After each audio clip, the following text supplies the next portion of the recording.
Ladies and gentlemen, Mr. Cropper here. Without a God, who will tell us how to live? Well, I am going to blow your hippie noodle right now. There is not a God. So, how do we know how to live? Well, it seems that we figured something out, haven't we? Or else we haven't. Everything around us is quite a mess, isn't it? But there's not a God, okay? So just consider that inside your stupid hippie little brain. Now, what you're saying, if you say, without a God, how will we know how to live? You're saying that you yourself don't know how to live without a God. If you didn't believe there's a God, you would go on a murderous rampage. It's the only thing stopping you. So, I put to you Christopher Hitchens' great challenge. Find me a good action that only a God believer could do. Any action that you say the religious people do, I can do, not believing in God, if it's a good action. Of course, I wouldn't go around chopping off little girls' genitals or anything like that. But any action that you say religious people can do, I'll do. You know, you hear people all the time say religions do good things. No, they don't. People do good things. Religions do bad things. People do bad things. But no religion has ever done a good thing. Any good thing done was done by people. And they could do it without that religion. They don't need religion to do it.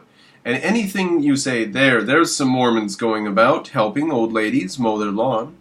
Well, guess what? There are atheists that go about helping old ladies mow their lawn, or they could. Maybe they're more reasonable than the Mormons, so they don't do that. But they could, if you believed that was a virtue.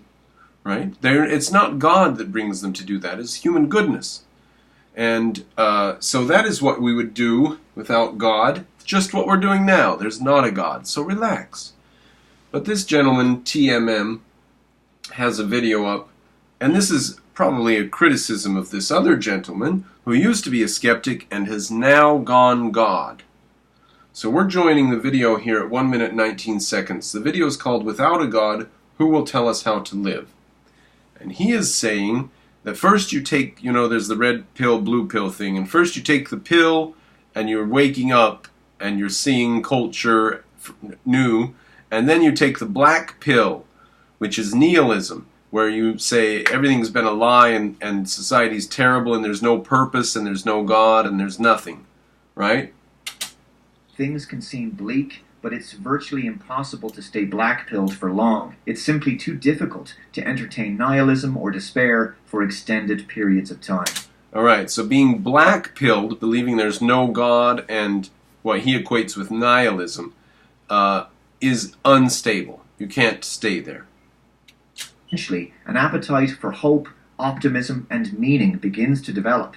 The soul requires nourishment. Now this is Jordan Peterson. Eventually the soul requires nourishment, and you get an appetite for meaning. And this is why Jordan Peterson comes. So he's right, he's diagnosing it correct. Enter the white pill, also known as the God pill. Oh, Jesus fucking hell. Are you serious? Are you serious?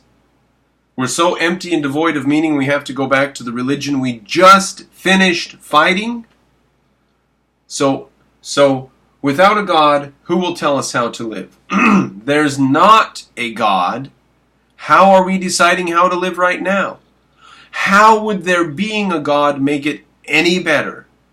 How would you believing in a God, let's say there's not a God and you believe that there's one, how would that make it any better? If we have to choose what to do and how to behave in a world with no God, how would believing in something that's not there change our situation in any way? We would still have to figure out how to live.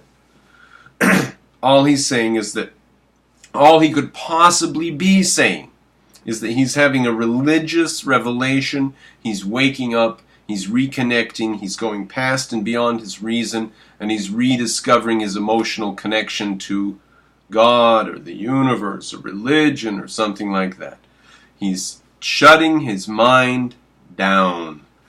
The skeptics have destroyed his mind, ladies and gentlemen. This is why objectivism is the only way to go.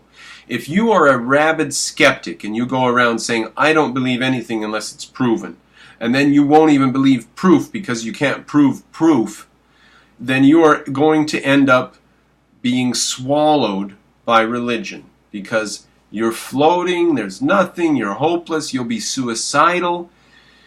The skeptics are not in the same camp or in the same boat as the objectivists. And this should make it clear right here that skeptics destroy culture, they tear it down, they don't have a positive foundation, and then once they've torn culture apart and there's nothing there and there's no values, they look around, there's nothing there. Why don't we just start going to church again? That was better than this garbage. Even if we don't believe in God, that was better than this garbage, they say.